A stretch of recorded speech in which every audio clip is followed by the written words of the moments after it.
Audio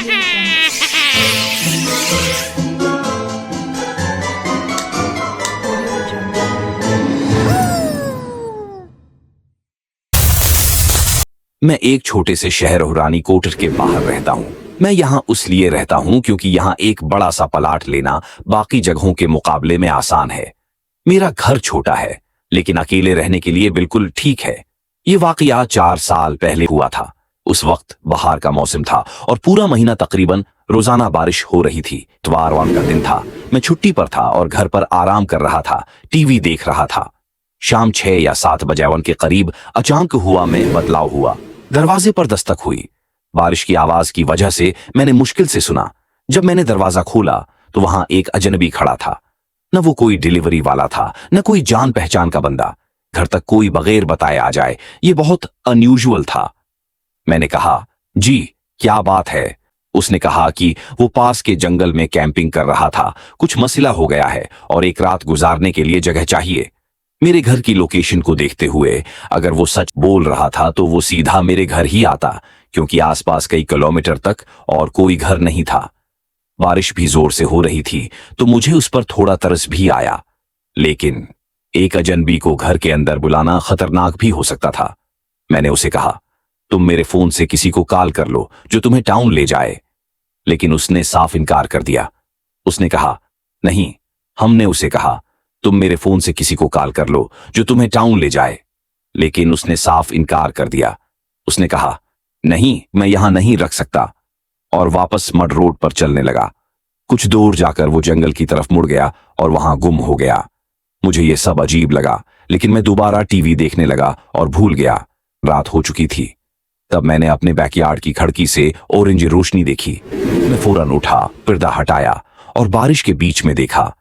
जंगल के बीच में एक कैंप फायर जल रहा था। एक दरख्त के नीचे छोटी सी आग बारिश में भी जल रही थी। उसके पास एक शख्स खड़ा था। उसके हाथ में कुछ था, लेकिन मैं नहीं पहचान सका कि वो मेरी तरफ देख रहा है या जंगल की तरफ। मैंने फौरन पर्दा बंद किया और फोन उठाकर पुलिस वान को कॉल की। मैंने बताया कि एक स्ट्रेंज आदमी मेरे घर के पीछे जंगल में फायर लगाकर खड़ा है। मुझे पता था पुलिस को आने में कम उस कम 1 घंटा लगेगा। वो बंदा नुकसान तो नहीं कर रहा था, लेकिन मैं चाहता था वो यहां से चला जाए ताकि मैं सुकून से सो सकूं। पुलिस से बात खत्म करने के बाद मैंने दोबारा खिड़की से देखा।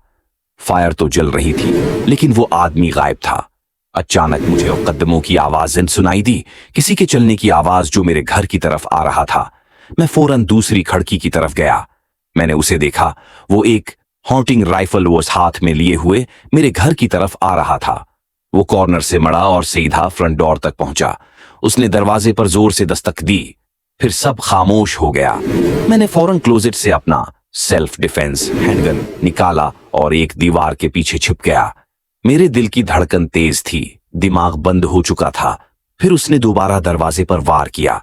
इस बार वो राइफल के पुछले हथियार से मार रहा था। दरवाजे की लकड़ी तकरीबन टूट गई थी। उस लम्हे मुझे लगा या तो अब कुछ करना होगा या फिर शायद जिंदगी का आखिरी लम्हा हो सकता है। मैंने दरवाजे के किनारे की तरफ वार्निंग शॉट फायर कर दिया। गोली की आवाज इतनी तेज थी कि कुछ लम्हे के लिए मेरी सुनने की ताकत चली गई। जब दोबारा आवाजें सुनाई देने लगें तो सिर्फ बारिश की आवाज थी, न फुटस्टेप्स, न बेंगिंग, कुछ नहीं। मैंने हिम्मत की और पीपहोल से बाहर देखा। पोर्च खाली था। यार्ड की मिट्टी में फ्रेश आइंग फुटप्रिंट्स वॉलर थे जो घर से दूर जा रहे थे। शायद फायर की आवाज सुनकर वो फौरन भाग गया। बाद में जब पुलिस पहुंची तो उन्होंने कैंप फायर वाली जगह की असर छान की। वहां उन्हें एक बैगवन मिला जो मिट्टी के नीचे छुपा हुआ था। शायद कुछ घंटे पहले ही खोद कर निकाला गया था। उस बैग में कुछ टूल्स थे जो बर्गलरी या मर्डर के लिए इस्तेमाल हो सकते थे। पुलिस का कहना था ये सब वीडियो प्लानिंग के साथ हुआ। वो आदमी पहले भी मेरे घर के आसपास आ चुका था, बस मौके का इंतजार कर रहा था। लेकिन उसने मुझे ही क्यों चुना? क्या वजह थी? आज भी किसी को पता नहीं। 4 साल हो चुके हैं। मैं अब भी उसी घर में रहता हूं और हर रात सोने से पहले बस एक ही थॉट आता है, क्या वो कभी वापस आएगा?